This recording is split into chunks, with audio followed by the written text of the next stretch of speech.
नमस्कार मित्रांनो, परक्यांच्या जखमा ह्या जरी केवळ शरीरावरती होत असल्या तरी स्वकीयांना मात्र शरीराच्या आत जाऊन थेट काळजापर्यंत जखमा देऊ शकण्याचं वरदान असतं.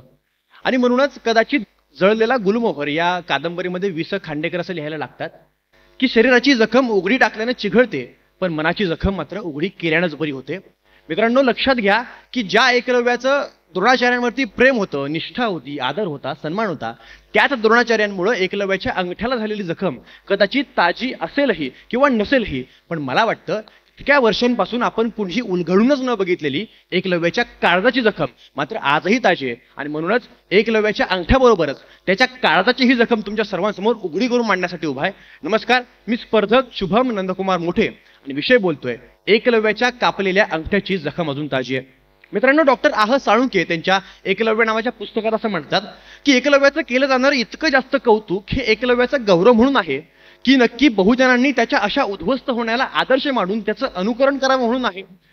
मग मला असं लक्षात येतं की एकलव्याने जेव्हा अंगठा कापून दिला असेल तेव्हा त्याच्या मनात उठलेल्या अनेक भावनांचा कल्लोळ जर आपण जाणीवपूर्वक दुर्लक्षित करत असू आणि मग एकलव्याने हसतमुखाने अंगठा दिला, त्याला कुठलंही दुःख झालं नाही असं म्हणणार असू, तर आपण असं म्हणून एकलव्याला झालेली जखम नाकारत तर नाही होत ना. थोडक्यात काय, विषयात जर पुढे जायचं असेल तर मुळात एकलव्याच्या अंगठ्याला आणि मनाला जखम झाली होती हे आता मान्य करावं लागेल. मित्रांनो, प्रस्तुत विषयामध्ये एकलव्याच्या कापलेल्या अंगठ्याचा असा उल्लेख आहे. कापलेल्या म्हणजे नेमकं कोणी कापलेल्या? तर मला वाटतं विजय देवडे यांच्या एकलव्य कादंबरीनुसार कदाचित एकलव्याने स्वतःचा अंगठा स्वतःच कापला असेल किंवा डॉक्टर आह साळुंखे यांनी वर्तवलेल्या शंकेनुसार त्याचा अंगठा बळजबरीनं कापून घेतलाही असेल. पण मला वाटतं या दोन्ही गोष्टींपैकी कुठली गोष्ट खरी असली ना तरी वर्तमानातल्या एकलव्याच्या बाबतीत या दोन्ही गोष्टी खऱ्या आहेत. कारण आज सोशल मीडिया प्लॅटफॉर्मच्या आहारी जाऊन त्यांच्यावरती निष्ठापूर्वक प्रेम करत कुणीही मागितले नसताना स्वतःचे अंगठे कापून देणारे एकलव्य एका बाजूला आणि आजही महाविद्यालयीन प्रवेशाच्या वेळी टेबलाखालून अंगठे मागणारे द्रोणाचार्य दुसऱ्या बाजूला उभे राहून आम्हाला हेच सांगत असतात की होय, एकलव्याच्या कापलेल्या अंगठ्याची जखम अजून ताजी आहे. आणि मग तुझी जातीय पात्रता नाही म्हणून ज्यांना शिक्षणापासून वंचित ठेवण्याचा प्रयत्न केला गेला ते डॉक्टर बाबासाहेब आंबेडकर असतील किंवा आजच्या खाजगी शिक्षण संस्थांनी शाळेच्या फियांचे वाढवलेले अवाढव्य आकडे आणि मग त्याच्या माध्यमातून तुझी आर्थिक पात्रता नाही असं म्हणत आजही गोरगरीब पोरांना नाकारलेलं शिक्षण असेल किंवा इतकंच काय, तू एक स्त्री आहेस, तुझा आणि शिक्षणाचा काही संबंध नाही असं म्हणत भर दिवसा गोळ्या घातल्या गेलेल्या युसुफजाई मलाला असतील किंवा आजही तू केवळ आदिवासी आहेस म्हणून जिला तिच्या करिअरच्या सुरुवातीच्या काळात डावललं गेलं, नाकारलं गेलं आणि छळलं गेलं त्या मेरी कोम असतील, अशी सगळी उदाहरणं पाहिल्यावरती मला कळतं की एकलव्याच्या अंगठ्याची जखम फक्त ताजीच नाहीये,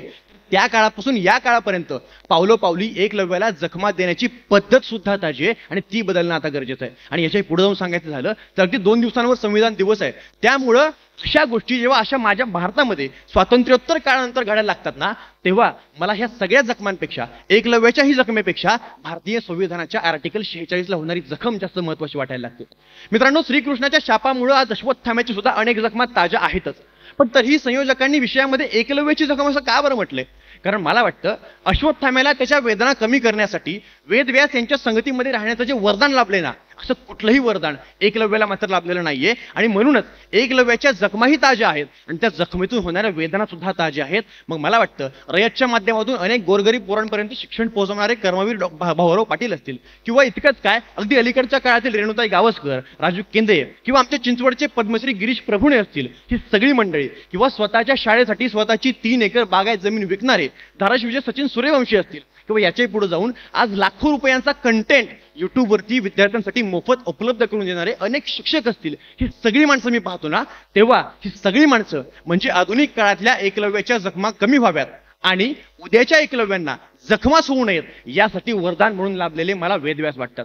मित्रांनो, हे सगळेच वेदव्यास आता आपल्या सगळ्यांच्या समोर येईल. एकलव्याच्या अंगठ्याची जखम समाजातून बरी करतील सुद्धा, पण एक लक्षात ठेवा, एकलव्याच्या काळजाला झालेली जखम तुमच्या आणि माझ्या काळजामध्ये जिवंत राहणं गरजेचं आहे.